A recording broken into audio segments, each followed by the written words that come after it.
Se existe uma harmonia musical universal, como pensou Pitágoras, deveríamos ter como pressuposto o equilíbrio da mistura ordenada de diferentes termos, matérias, movimentos, seres e ideais. A natureza é o palco onde o concerto universal toca, e quem desafina e executa errada, ou até mesmo por prepotência acredita que pode executar sua melodia sozinho, excluindo-se da orquestra, está infelizmente cometendo um erro por arrogância. Juntos ou não, estamos na mesma música, e nessa música o respeito mútuo é a chave para a nossa longa vida e felicidade. A natureza é uma só e o planeta é a nossa casa. Sem entender ambos, sem respeitar ambos, caminhamos para um destino incerto.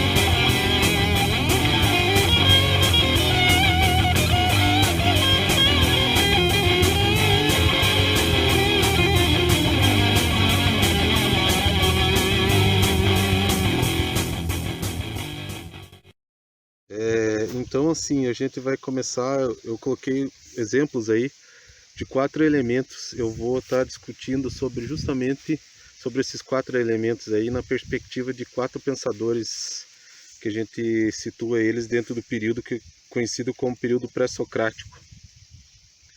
Então nós vamos conversar sobre esses 4 elementos e a visão de cada autor desse, né? A respeito desses elementos, né, que compõem então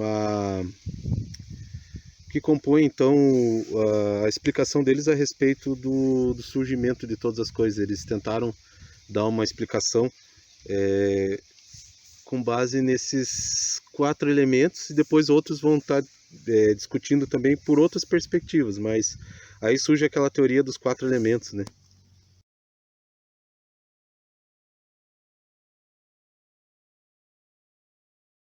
Vão estar ali buscando justamente uma explicação, né, na natureza. Na própria natureza eles vão estar querendo desvendar então de onde, né, observando a própria natureza material, eles vão estar buscando entender de onde vêm as coisas, de onde as coisas surgem, por que que nós estamos aqui, o que é essa natureza que nos circunda. E aí vão existir vários pensadores ali, e cada um vai estar dando a sua contribuição, né, daquilo que eles observaram da natureza. Então o primeiro autor aí é Tales de Mileto, e a gente já vai falar dele um pouquinho aí. Um livro daí que eu vou estar usando de referência seria esse aqui.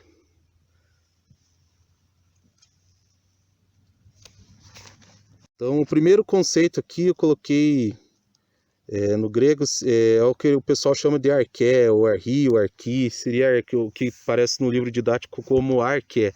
O que significa arché? É uma palavra que significa princípio. E o que vem a ser o princípio? Então, complementando o vídeo ali, faltou, estou aqui com a ajuda da doutora Maia.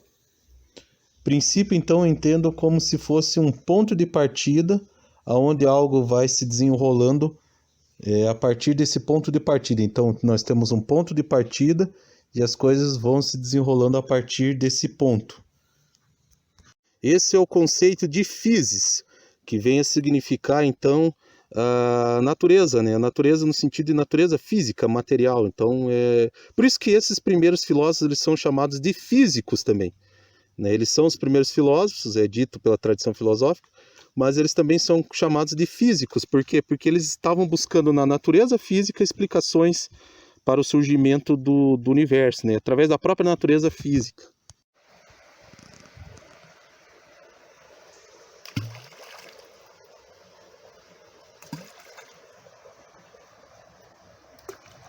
Vou dar um stop.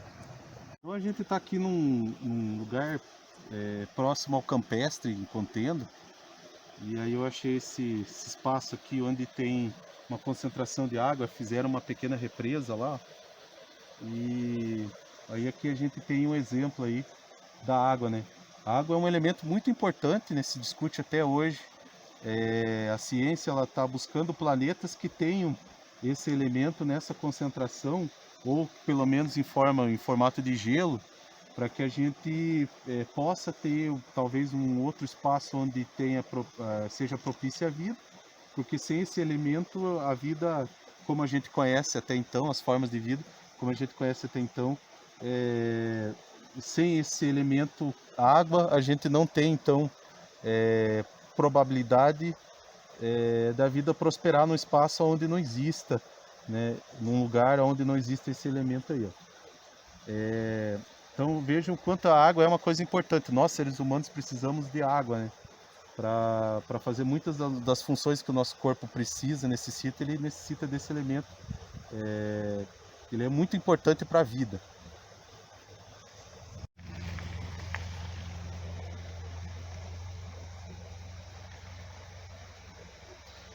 Então, lá no século VI, final do século VI, século V a.C., vai surgir, segundo a tradição filosófica, o primeiro filósofo a estar debatendo a respeito da origem de todas as coisas a partir do princípio arqué. Aquele conceito que eu mostrei na folha do papel lá.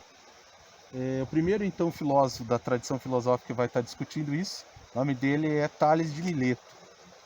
E esses vídeos eu estou fazendo hoje aqui no formato até para celebrar um pouco, lógico, né, de uma forma um pouco diferente, mas igual o Aristóteles fazia. Não sou Aristóteles, estou no chinelo ainda do Aristóteles, e não sou um filósofo também com o porte do Aristóteles, mas o Aristóteles era um cara que fazia isso. Sócrates também fazia isso, de discutir filosofia andando, né, observando coisas da natureza, usando a própria natureza como exemplo. Então aqui, para homenagear esses autores, é lógico, como eu falei, eu estou no chinelo deles, não tenho cacife desses autores aí, jamais vou ter. Talvez eu tivesse que nascer umas 3 gerações para mim conseguir ter o porte de um Sócrates ou de um Aristóteles, mas aí estou celebrando aí a forma como eles faziam filosofia.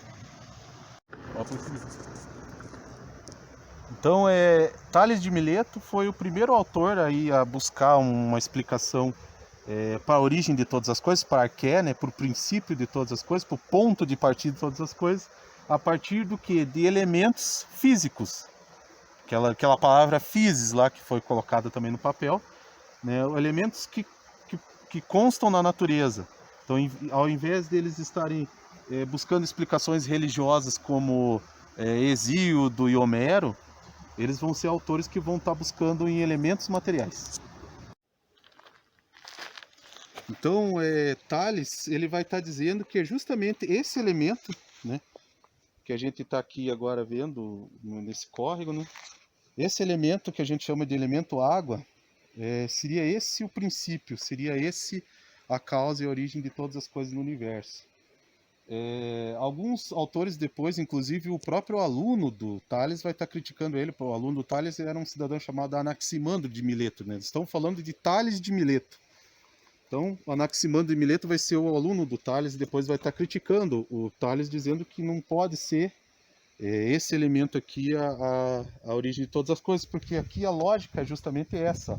Se vocês observar, essa água ela não preenche o todo, né? Ela tem um caminho que ela segue. Se vocês forem olhar aqui nesse córrego, ela tem limites que ela respeita. Então, o próprio elemento ele se comporta desse jeito. A filosofia oriental às vezes usa a água como um exemplo. Apesar da água ela respeitar limites, ela consegue manter o fluxo dela mesmo não tendo objetos, quer dizer, ou mesmo tendo objetos na frente, a água ela consegue manter o seu curso, o seu fluxo, ela consegue passar por todas as coisas. Mas isso é a filosofia oriental, né? Eles pegam a água como um exemplo de se o ser humano se comportasse como a água, ele poderia, né, ter esse espírito da água de ultrapassar barreiras, né, ultrapassar obstáculos, né? Porque vocês podem ver que na água tem pedra e a água passa pela pedra. né? Se tivesse uma cachoeira aqui, a água às vezes ela consegue desgastar até a pedra. Então, para eles, os orientais, o elemento água é um elemento extremamente importante também, porque ele inclusive tem a gente pode se servir dele como um exemplo moral, né, para utilizar na vida, né? Passar pelos obstáculos, a água ela consegue desviar as coisas. Mas não é isso que o Tales estava preocupado, né? Não estamos falando aqui de Tales de Mileto. O Tales de Mileto não é um filósofo oriental, né? É um filósofo grego, né? É um filósofo, um pensador ocidental. Mas se vocês forem ver, voltando ao exemplo de novo, vocês podem ver que a água ela respeita certos limites, né? Ela está vindo lá de trás, está circundando e está mantendo seu fluxo, mas ela respeita limite. E esse é o grande problema que depois os autores que vão criticar o Tales é justamente a partir dessa observação lógica, e nós estamos fazendo aqui em loco a observação lógica, em loco aqui. Gostaria que os alunos estivessem aqui observando. O lugar é gostoso, lugar bonito, bacana, e a gente está vendo aqui a coisa na prática mesmo, né? Mas enfim, vocês podem perceber então que a água ela respeita o limite. É o mesmo exemplo que eu poderia dar com um copo de água. A água ela respeita os limites do copo. E aí alguns autores vão dizer que Tales estava errado porque como que o universo, uma coisa extremamente gigante, imensa, infinita, vai vir surgir de um elemento que respeita limites? A lógica é essa, como que algo limitado como a água, e a água é limitada, como que a água vai dar origem a uma coisa infinita e ilimitada como o universo? Então o Anaximandro vai fazer essa crítica depois a Tales de Mileto. Mas o que alguns autores e alguns estudiosos observam é que quando Tales fala da água, ele não fala exatamente da água como matéria. Né? Mais uma complementação aqui com a supervisão da doutora Maia. Está aqui a doutora Maia, já me avisou sobre esse detalhe. Então, como nós estávamos falando ali no vídeo, o que Tales está observando não é a questão do elemento água como a origem, mas segundo o que os autores determinam, os estudiosos determinam, é que Tales queria dizer a respeito de uma força, de um poder, entre aspas, vamos assim dizer, de um poder que a água tem, que seria a umidade, seria do úmido a natureza ou a força que prospera a vida. Ao contrário, aquilo que é seco prospera a morte. Então, segundo o que os autores dizem, que Tales considera a natureza úmida aquilo que propicia a origem de todas as coisas. É na umidade que as coisas têm a sua origem, né? Nessa força do úmido de prosperar pela vida. Aquilo que é a morte é aquilo que é seco. E agora eu vou mostrar um exemplo disso. Então, mais uma complementação aqui com a supervisão da doutora Maia. Ela está aqui só me escutando e de olho.